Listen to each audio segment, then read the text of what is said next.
speaking of the NFLPA report cards, these came out yesterday. The Browns, let's just say they did not score particularly high. They have a GPA of about 2.2. Yeah, they might be looking to transfer schools. C's get degrees now. Here we go. C's get degrees. Let's run through the entire report card. If you guys have any questions on it, I have the explanations for each category. And let's go list by list, and I want to focus on one to start. But the Browns, in terms of family treatment, got a D+. That was 28. That's messed up. Out of 32. That's been a sore spot for years. That's for the messed food, up. and let me run through all these, then we can pick and choose okay, which one to talk about. go For ahead. food and dining, they got a C-. That ranked 26 out of 32. Their nutritionists/dietitians got a B-. That ranked 26 out of 32. Their locker room got an F-. Didn't know that was possible. That ranked 31st in the NFL. Their head coach, Kevin Stefanski, got a C. That ranked 30th for team travel. They got a D. That ranked 28th. Keep moving on, Steve. They got a D+ for their training room. That was 31st. They got a C- for their training staff. That was 32nd. Their weight room did get an A. They just redid that. That ranked 8th in the NFL. Their strength coaches got a B+. That was 19th in the league. Ownership, Jimmy Haslam, got a C+, 22nd overall. And for their overall ranking, their culmination of all these grades, they got a overall ranking of 30th out of 32. I want to start with the Kevin Stefanski head coach, and then we can pick and choose the rest. But of all the NFL head coaches that were graded, Stefanski came in third last. Matt Eberflus, dead last, got fired. Doug Peterson, the Jaguars, 31st, he got fired. And Stefanski, the three coaches that got C's, 29 and 28. Dennis Allen also got fired in New Orleans. And then surprisingly, John Harbaugh of the Ravens, who did not get fired, came in at 28th on this list. What did John have? Did he have a C too? B-. B-, okay. Oh, the only three C's were Stefanski, Peterson, Eberflus, The bottom right? three, correct. Yeah. So let's start with the head coach. Is it an indictment on Stefanski that his players voted? And I should mention the two things that they were asked to grade upon were how receptive he is to feedback and how efficient he is with his time, and that's what they got a C were. So is it an indictment on Stefanski that he got a C here, Jason, or can we not take anything too harshly when it comes to player graded report cards? No, I think you have to look at everything, and if that's how the players feel, then that's valid. I made the point yesterday when we were talking about this. Yeah, they're 3-14. He's lucky he got a C.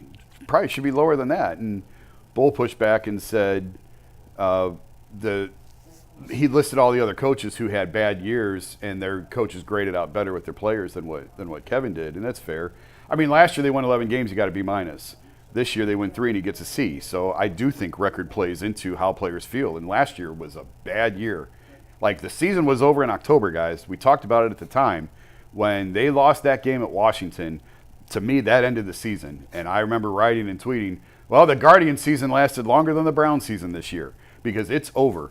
And going into the bye week, I was talking to guys who were kind of like looking around doing the Ricky Bobby, I don't know what to do with my hands because I've never been in this position before, that our season is shot and we haven't even carved the pumpkins yet at home. So we got 2 more months to go.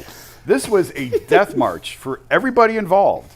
And from the front office to the coaching staff to the players, everybody felt it.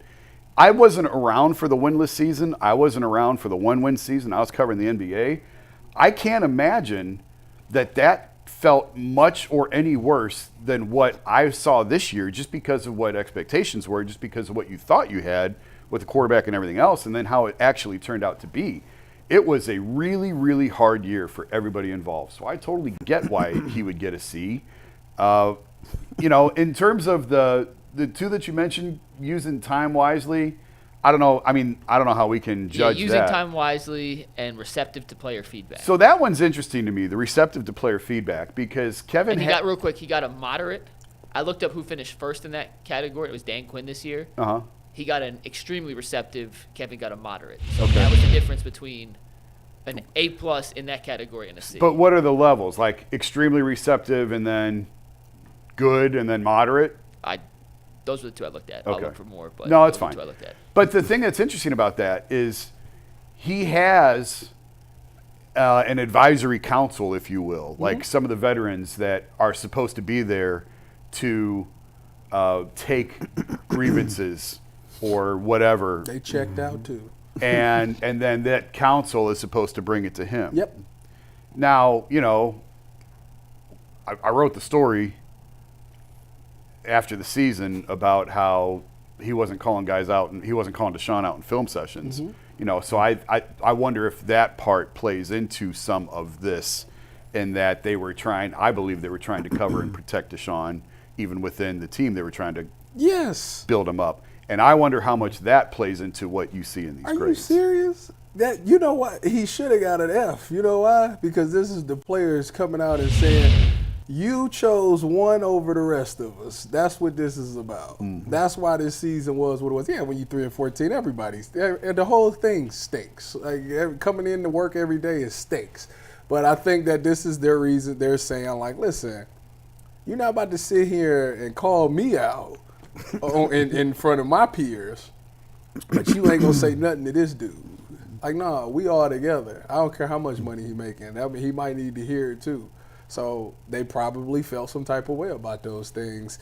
And like I said, if you losing like that, like it's nothing a coach can really say that's inspiring or motivating especially when you know like the season's done. Because it was done, you say in October. Oh. I don't know what the date was. That's a little harsh. No, it was done. It was a little harsh. No, it's not. Mike, what week was the Commanders game? Week 4. They were 2-4, right? Or no, 1-3? No, let me confirm it. I don't think it was week 4. Because I thought it was later than that. The Eagles was week 4. No, the Raiders. It was week 5. I was in between. So they were 1-4. The Raiders week 4. Then they played the Commanders in week 5. And they were 1-4 after that? They were 1-4 at that time, correct? Yeah, season's over. They're done. Will you stop? I'm serious. Stop. They're done. The season. No, because how many teams come back from 1-4 to have a successful season? Jameis came in and won the game, and everybody was like, "Oh, they gonna win out." Not everybody. The Kevin part of it. Not everybody. The Kevin part. And then on top of that, he kind of let the wheel go. Like I went from being the play caller to be like, you and Jameis. How many people were screaming for this man to give up the play calling? Then he gives up the play calling. You should have gave it up at the beginning of the year. Don't wait till when things go bad to give it up now. Everybody was mad at Baker for sitting there not getting surgery, and then after the last game, I'm gonna go get that surgery. That's like the same thing. You know what's crazy though? I think like when I seen this report card, the Kevin Stefanski part in itself. First of all, I thought Kevin should have been fired. We can't do nothing about that. He's here now, but it shows that Jimmy Haslam has more faith in Kevin than his own damn players do. And I just think that they're souring on him. I think they're losing faith in him and his message and how he goes about things. When as a leader, and your team comes back and say, you know what, I don't think you're receptive to feedback. It says that as a leader, you're not open to open communication. You know, it's all about what you say, what you do. That's how it reads to me. I'm not saying that's how it is, but clearly what used to click and what used to be effective is no longer that. Yeah. And I think a lot of what happened surrounding Deshaun Watson, how he carried himself about the play calling situation, et cetera, it turned players sour towards him. And that's the main reason why I felt like the Browns should have moved on. I think as we go through this report card, for me, the key base for me and everything I'm going to argue is going to be relationships and how the Browns seem to don't value relationships, right? You know, you look at the D+ when it comes to the treatment of families. That's ridiculous. How in the hell do you expect me to show up and play hard for your organization well, you won't even properly take care of the people that matter to me. I need to know why that's a D+. Well, we'll get to that one second. I want to go back to one thing that you said. I was talking to a coach in Indianapolis who said it's really hard to get it. When you lose guys, it's almost impossible to get them back. Yeah. And Tyvis, you can speak to this. And the point the guy I was talking to was making was, like, when you go like this and you're down, it's really hard to keep them when you come. But they did it once with Kevin. Like 2 years ago, they had a bad year, and they pulled it back in. They reined it all together, and they won 11 games. And now they're back down again. And the question was, can he pull this back out again? It's really hard to do. Once you're down and once you lose guys, it's really hard to pull them back in. Just think about this, though, right? Because, like, a lot of the times we have these conversations, we try to mesh real life to sports. And these are relationships that we're talking about. Kevin Stefanski compromised his integrity based on how he chose to handle Deshaun Watson. And because of that, it had a negative impact on his relationship with a lot of the other players that's inside that locker room. Now, if you take away that we're talking about the Cleveland Browns, right, and you put that in your own life, exactly how often are you going to let people continue to play with you? You know what I'm saying? Once they compromise their integrity with you, how long are you going to continue to ride that roller coaster ride with somebody in your life, whether it be an associate, a family member, etc., right? So when you think about how would you handle that situation and then you look at that, that was the biggest reason to me why I thought the Browns should have moved on from Kevin Stefanski, because everything else aside, when you compromise your integrity, it makes it hard to have a positive impact in said relationship. I think there was an organizational mandate in how to go about handling Deshaun, period. I don't disagree. Which covers, I don't disagree. yeah. Right or wrong. I don't disagree. But it was the wrong choice, though. Yeah, it was. To the family room thing, that's really interesting to me. I can't believe. But this has been a complaint for years. Well, they better fix it. And the big, because I've talked to plenty of coaches who've come through that building who are now elsewhere, coaches, execs, whatever. And one of the things, the wives are upset that they don't have like a great space to go to in the stadium on game day. Now, as you know, the last thing you want is an angry wife as a player when you got to come home. You just got your ass beat. You come home now you and got to hear you that got to hear stuff. about that. So, and this has been raised to ownership, and I don't think it's been fixed. They don't have a lounge like a. Well, I don't family think that they lounge? have one that. I think that there's probably a gathering spot for them, but it's not what some of the other teams The have. good news is in 4 years they'll have one. Well, we'll see. This is according to an article. This is from Mary Kay. This is from Mary Kay Cabot. This was the summary of her article when it came to the treatment of families. The players believe that the coaches' families are treated better than the players' families. For example, Wait a minute. Say that one more time. the players believe. Oh, real quick. This is not from Mary Kay. This is from the actual NFLPA report card. She just copied this from. Well, this is I'm reading the article. exactly No, they what I'm said. saying, I'm reading the article from MaryKayCabot.com. This is from the players players' report believe- card. Right, but this is from there, and this is what it says. The players believe that the coaches' families are treated better than the players' families. Well, For And- example, coaches' families have a post-game meetup inside the stadium, while the players' families meet in a tent in a parking lot. And that came from what the players told the NFLPA when filling out the report. And there's, I was talking to someone who used to work there who said like, you justifying it? this is before this is before the weight room renovation. This is a few years ago that like the weight room for the staff was better than the players' weight room. I don't know what the staff's weight room looks. I mean, as you know, I've been there and I've used the weights and been in there and all those things. My only complaint about it all is the locker room was terrible. Okay, I was surprised by the F- on the locker room. What is terrible about it? Because I thought it was like. So here's what the NFLPA report card said. But I haven't been in a ton of NFL. I'm talking Berea, not the stadium. I'm talking Berea. I'm talking Berea too. Okay, all right. So what here's is what the that? report card said. And Tyvis, you tell us if this is a fair, accurate representation. They came in 31st out of 32 teams in locker room for an F-. According to the NFLPA report card, 39% of players feel they have enough room in their individual lockers, ranking 32nd out of 32nd, which means 61% feel they do not have enough room. So they're not wide. 29% of they on players top of feel the each locker other. room is adequate size, meaning 71% feel the locker room is too small compared to other locker rooms across the NFL. That's a fact. That's exactly how. I haven't been in a ton of it. I went into Seattle, right? Seattle's got this massive locker room. It's a bunch of space. You got your own little cubicle, and they next to each other, but you got enough space. And I went to the Browns, and I walked in there, and I said, "It's about as big as this room." Like, what is it? Oh, it's bigger than this. Hey, I'm exaggerating, but it's do it small. this way. Compare it to cities. Seattle Seahawks locker room would be compared to which city in Cleveland? Seattle's locker room in Cleveland, it would be because it's like it's not the nicest thing. Like Jerry's World was ridiculous. I like was Jerry told- World, like Pepper Pike or something. Okay, like so that. that's Like, Pepper Pike. But Miami's the same way. yeah, they stuff is ridiculous. Seattle is like it's like Shaker. So what's Cleveland's? 55th. Something that's down on 55th. No, it's just because it is small in there. Like it's not a lot of space. Like you are on top of each other, and it's like in Seattle, it's a big opening in the middle. Don't get me wrong, the Browns got something, but it's not that big. Yeah, Like, you're right. It's just not that You're right. big. You're right. And I don't know. Like, it's just the whole their facility is just not that great. What's funny is they've renovated that thing 16 I know times. they need to just do it over. Well, they they need bought to do up the whole thing over. They bought up all that and I land. know they're not going to do because they just did the weight room, but like.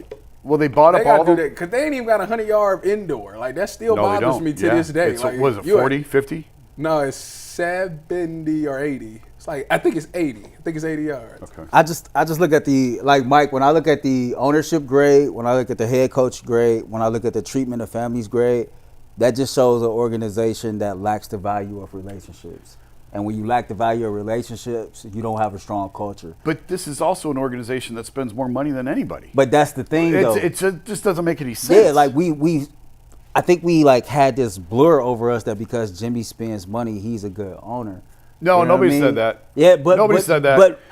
But yeah, we've said that on this show in the past. Don't you so be lumping maybe me in with not that. true, but I'm just saying, like, Don't you put that on me, Ricky. when Bobby. you, right. when you peel the layers back and you look at it, it takes more than spending money to be considered a good owner. It takes more than any of that to be, considered quote unquote good. Clearly, the ownership is not listening to the players. The head coaches is not listening to the players. Like, the whole how families is treated, that stood out bigger than anything to me. Yeah, that's ridiculous. Because you paying these guys millions of dollars to come in here and to make not just a physical and mental investment, but an emotional investment. How in the hell can I emotionally invest in winning for your organization and you're not even taking care of and treating the people that matter to me fairly? What makes that? What about that makes me want to get up and like go run through a brick wall for anybody in this organization where my wife, my kids, and anybody that's here to see me, they got to stand outside in a damn tent while the owners and everybody else and the coaching staff families, they get this little luxury lounge. That's Like, ridiculous. That's ridiculous. And so to me, But they say they would tell you throw another zero at the end of it. right, and it's cool. So when you say, okay, well, Jimmy spends money, they got an A in the locker rooms, right? We've said time and time on this show, it looks like from the outside looking in that the Browns are better at promo, spending money, and creating this facade like they're trying to win than actually putting in the work to actually win. Well, it just looks that way. He desperately wants to win, but the only way he knows how to win is to just throw money at things. No, that's not. That's not. It's more to that. Like, it's yes, money brings in some great talented players, but if they don't mesh with everything that's going on, then that talented player is not going to be that talented guy.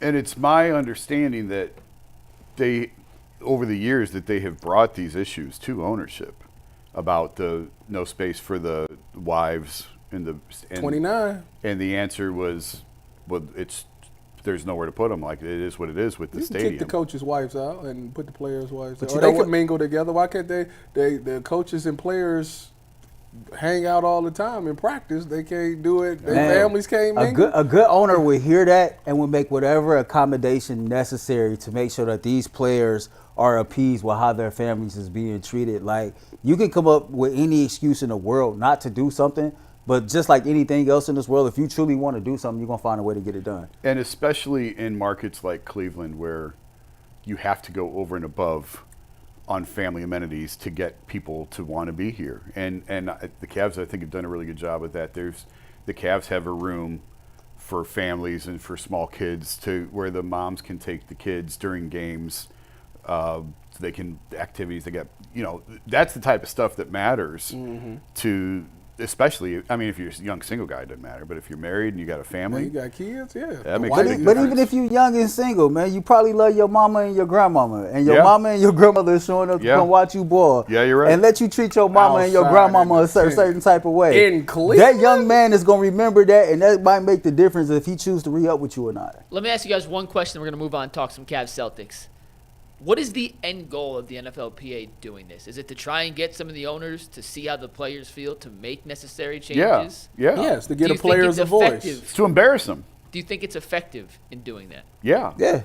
Didn't they get a new weight room? They got a new weight room last year. So, I mean, it's not like they see these things and don't care. Like, they trying to address. Like I said, the thing should be fixed at 29. They should have enough space to put the coaches' wives here and the players' wives here and their kids, and kids. Well, there's enough space over there to put everything all in one, but they're not going to do that. They're keeping the facility in Berea. I know. They got to knock that thing down and start over. I'm sorry. Their whole report card thing, like, sometimes we can make too much over it. But when I look at the Browns and I look at these different, scales, and then I think about Joe Bitonio pondering retirement, former captain on his team, right?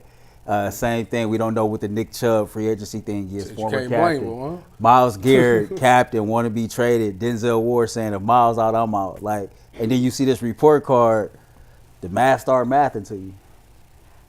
The math is mathing. It is worth mentioning that Bulls poverty franchise got an F in Cleveland's still better than the Bengals in that regard. All right, guys.